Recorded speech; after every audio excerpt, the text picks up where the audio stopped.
You don't deserve college. You'll only waste money.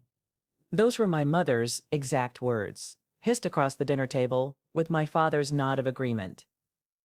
Imagine being 18, at the precipice of your future, and hearing your own parents slam the door before you even touch the handle. But they couldn't have known that years later, I would build a life so successful that the very parents who doubted me would end up begging for my help and trust.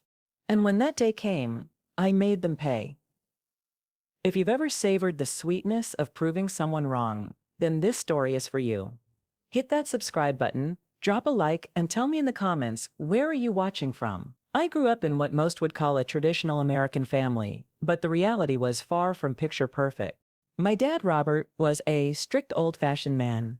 He believed in earning your place, but really, that just meant making my older brother Matt. His golden child, Matt, was the star athlete, the one who could do no wrong.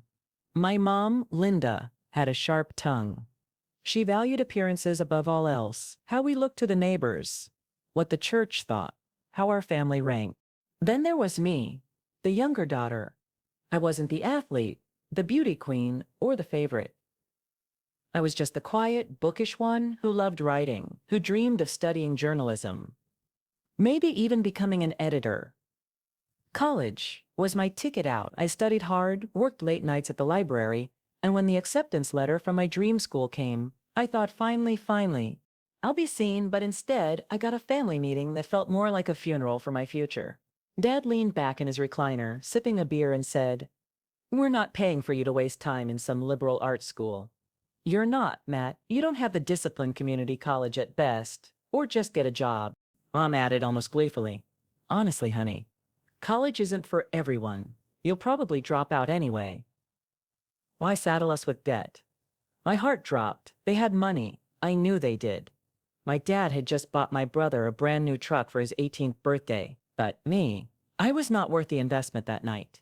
I cried so hard, my chest hurt, but underneath the pain was something sharper. Anger. I promised myself I would find a way, and when I did, I wouldn't just succeed for me.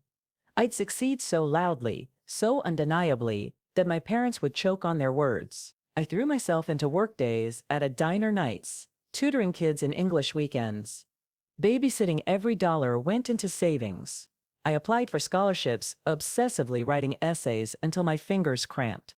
A year later, I had saved enough to enroll in my first semester at a state university.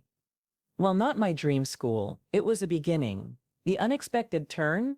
Instead of journalism, I discovered computer science. A single introduction to programming class revealed my aptitude for it.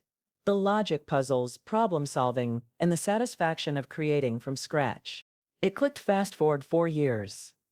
I graduated near the top of my class, landed a job at a fast-growing tech company, and by 26, I was making more than my parents combined.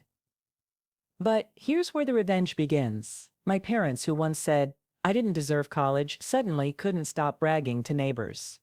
"Our daughter's in tech. You know, she's doing very well." Funny how their tune changed. Then came the phone call that set everything in motion. It was Mom. Her voice was unusually soft.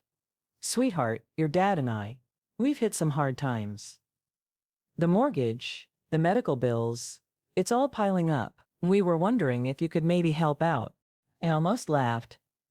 These were the same people who wouldn't spend a dime on my education, but now they wanted my money. I didn't say no right away. Instead, I invited them over for dinner. I wanted them to see how far I'd come without their support. The night they came, I made sure the house looked immaculate. A spacious apartment with floor-to-ceiling windows. The kind of place they'd never imagined being over dinner. My dad tried to act casual, but I saw his eyes darting around the place. Mom kept complimenting everything. "Oh, these plates are so nice. This couch is beautiful. You must be doing very well." And then finally came the ask, "We're behind on the mortgage, about $20,000. Could you help us out?" I set my fork down, looked my father dead in the eye, and said, "You know, Dad, when I asked you for help with college, you said I wasn't worth the investment. You told me I'd fail. Mom said I'd just drop out. So no, I can't give you $20,000, But I'll tell you what I can do. I can give you the number for the community college financial aid office. Maybe they'll see your potential. The silence that followed was delicious. My dad's face went red.